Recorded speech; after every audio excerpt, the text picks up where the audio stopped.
Vous écoutez Europe 1, il est 8h18. L'interview politique d'Europe 1, Jean-Pierre Elkabbach, vous recevez le président irakien Fouad Massoum. Messieurs, c'est à vous. C'est même lui qui nous reçoit. Monsieur le président d'Irak, je vous remercie de recevoir Europe 1 et d'abord bonjour. Au nom de l'Irak, qu'allez-vous demander dans 1 heure lors de la conférence de Paris ? Bonjour, merci de me recevoir. Nous sommes ici pour assister à cette conférence afin d'adresser un appel aux pays qui participent pour fournir un soutien à l'Irak pour résoudre ce très grand problème actuellement en Irak. C'est un très gros problème, des faits très graves et très dangereux qui ne concernent pas uniquement l'Irak. Pour le moment, c'est encore chez nous, mais cela va s'étendre ailleurs dans le monde. Et nous insistons sur l'intérêt des pays concernés dans la lutte contre le terrorisme pour qu'ils commencent à travailler dès maintenant pour couper la route et éviter qu'il ne s'étende. Ce matin, l'Irak va officiellement demander ou appeler l'aide de la coalition et de la France. Et vous dites, Monsieur le Président, que pour l'Irak et la région, il y a un danger qui vous concerne et qui vous inquiète. Mais vous dites que nous aussi, nous sommes concernés. Bien sûr, vous êtes concernés par ce danger et tous les pays du monde, parce que de très nombreuses personnes qui se battent aujourd'hui en Irak sont venues d'Europe et d'autres pays. Certains n'ont même pas la double nationalité. Lorsque ceux-là retourneront dans leur pays d'origine, ils vont créer des cellules dormantes et à la moindre occasion, ils essayeront de mener des actes terroristes et nous voyons qu'ils ont commencé à égorger les journalistes ou même ceux qui travaillent dans le domaine humanitaire. Est-ce que vous dites que c'est une véritable guerre qui est engagée ? Je ne peux pas dire que c'est une guerre mondiale, mais c'est une guerre, effectivement. Des groupes suicidaires en nombre très important, ayant des armes sophistiquées et des moyens financiers. Les djihadistes de Daesh, c'est comme ça qu'on les appelle, occupent une grande partie de votre pays, l'Irak. Quelle est leur capitale ? Mossoul est leur capitale, la ville de Mossoul est leur capitale. C'est la deuxième ville d'Irak. C'est une ville qui a une histoire prestigieuse. C'est l'un des centres de civilisation. Donc ils sont installés à Mossoul, ils ont des puits de pétrole, ils ont les moyens, on l'a vu, des armes, ils ont pris des armes et des équipements militaires à l'armée irakienne. Est-ce qu'il est vrai que le chef al-Baghdadi prêche le vendredi à la mosquée de Mossoul ?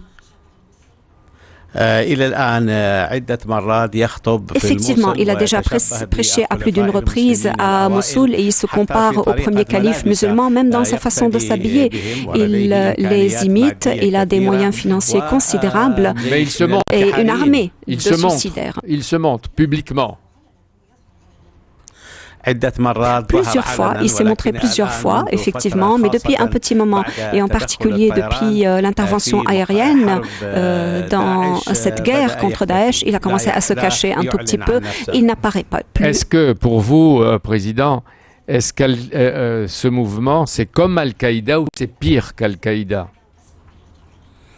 Ce mouvement est différent. Peut-être qu'ils ont des mêmes racines quant à leur idéologie, mais ils sont différents parce que Daesh a de très grands moyens. Ils ont un territoire. Ils veulent créer un État islamique qui impose son contrôle à la région et qui commence ensuite à s'étendre vers d'autres pays, vers d'autres régions du monde. Leur méthode. Ils appliquent la terreur, une forme de barbarie sur les populations de la région et même de l'Irak, votre pays. Al-Qaïda était différent. Daesh a des activités dans une région bien précise. Ils sont présents là tout le temps, contrairement à Al-Qaïda qui va et qui vient, alors que Daesh occupe le territoire. Daesh est à une trentaine de kilomètres de Bagdad. Est-ce que vous craignez qu'ils prennent Bagdad ? Non, peut-être pas 30 kilomètres, mais ils sont proches de Bagdad. Et nous sommes fortifiés, et sans ces fortifications et cette défense, il aurait été facile pour eux d'arriver à Bagdad. Donc vous dites qu'il est urgent d'intervenir. Vous avez parlé tout à l'heure d'intervention militaire. La conférence de Paris est organisée à l'initiative de François Hollande avec vous-même, président Fouad Massoum. Quelle intervention militaire? De quelle nature? Qu'est-ce que vous voulez?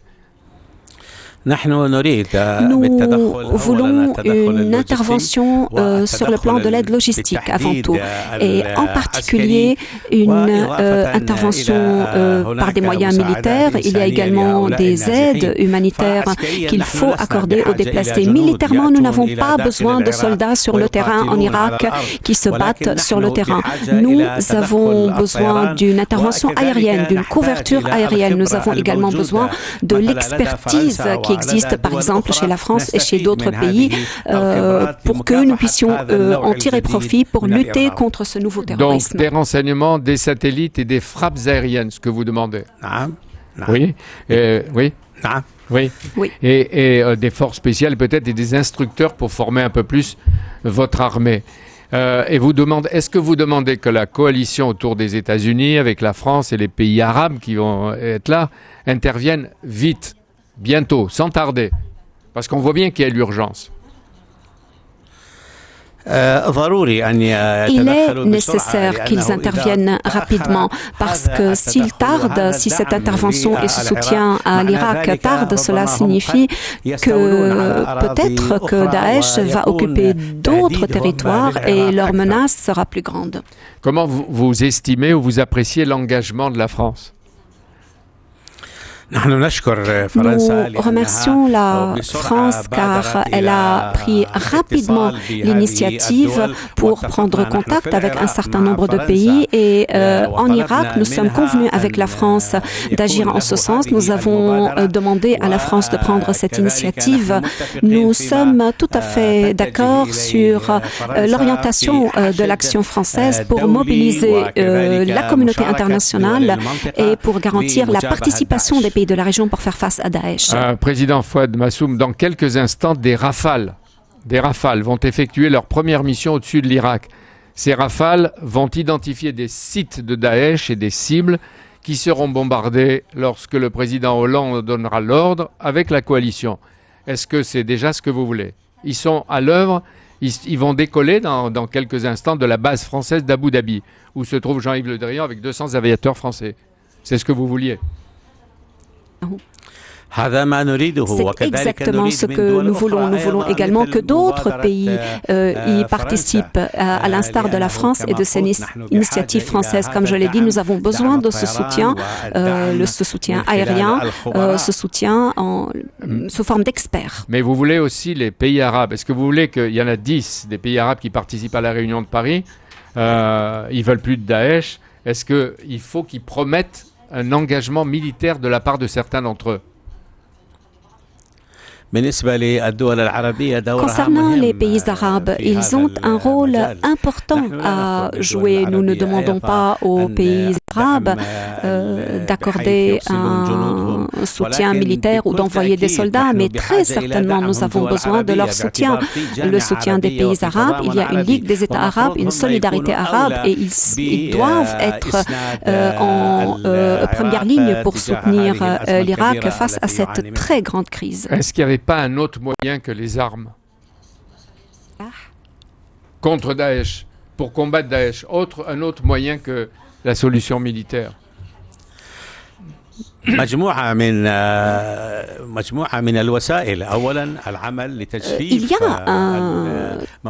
de nombreux moyens. Premièrement, assécher leurs ressources financières. Mais ça, il faut le dire aux pays arabes, au Qatar et à l'Arabie Saoudite, et aux privés de ces pays-là qui donnent de l'argent pour financer le terrorisme.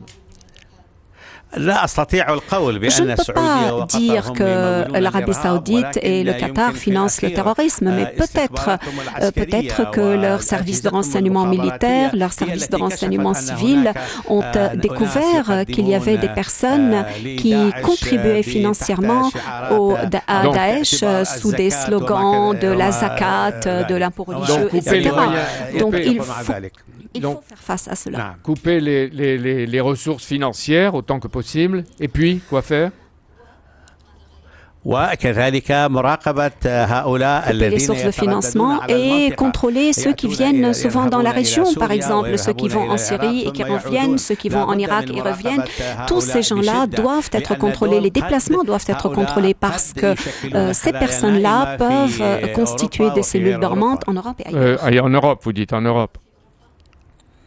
Oui, en Europe, oui, parce que de très nombreux de ces jeunes sont arrivés en Irak alors qu'ils portent des nationalités européennes. Vous et vos proches, je voudrais le dire, vous avez été tous des opposants à Saddam Hussein. Et vous pensez qu'on peut y éradiquer, détruire l'État islamique? L'État islamique n'a aucune base en Irak. Le peuple irakien n'est pas favorable à Daesh, n'est pas du côté de ces terroristes. Ces terroristes ont profité d'un moment de faiblesse du gouvernement irakien de contrôler tout ce territoire. Mais à Mossoul, aujourd'hui, comme nous le savons, il y a un mouvement de résistance qui se répand à Mossoul. Vous deviez former aussi un gouvernement. Il est représentatif de toutes les composantes. Il est formé. Cette conférence de Paris, qu'est-ce que vous en attendez? Est-ce qu'elle va être utile? Puisque dans 3 quarts d'heure, vous allez rencontrer d'abord François Hollande et ensuite participer à cette réunion au Quai d'Orsay. Qu'est-ce que vous en attendez? Est-ce qu'elle est utile? Ou est-ce que c'est une conférence parmi les conférences? Il y a un gouvernement irakien ayant une base populaire large des chiites, des sunnites, des arabes, des kurdes. Il y a des représentants des minorités religieuses. Le président Hollande, lorsqu'il est visité à Paris, c'est utile? Certainement très utile à Paris, parce que Paris, de par ses relations et ses initiatives, au vu des événements similaires, Paris est tout à fait capable de jouer ce rôle. Merci, Président Fouad Massoum. Merci de m'avoir reçu pour Europe 1. Bon séjour et merci à notre interprète Yola Abou-Edar. Merci Fouad Massoum, merci Jean-Pierre Elkabbach. Demain, c'est Jean-Pierre Raffarin qui sera votre invité à 8h20 sur Europe 1.